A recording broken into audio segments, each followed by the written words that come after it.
హామీల్ని ఇప్పుడప్పుడే అమలు చేయలేమని తేల్చి చెప్పేశారు.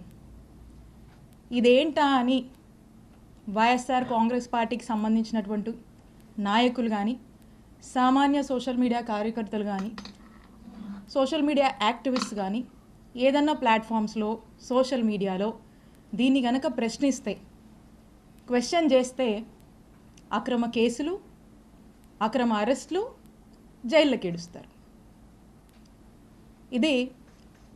ఇదంతా కూడా ఒక రెడ్ బుక్ రాజ్యాంగం రాష్ట్రంలో నడుస్తుంది. మరి ఈ రోజున ఇది ఎలా అయిపోయిందంటే మన రాష్ట్రంలో ఇదొక పాలసీ మాదిరిగా, ఇదొక గవర్నమెంట్ పాలసీ, ఈ గవర్నమెంట్ పాలసీ రాష్ట్రం మొత్తం ఇంప్లిమెంట్ చేయాలి కావచ్చేమోనని ఇక ఇది ముందుకు కొనసాగుతూ ఉంది. ఇదిట్లా ఉంటే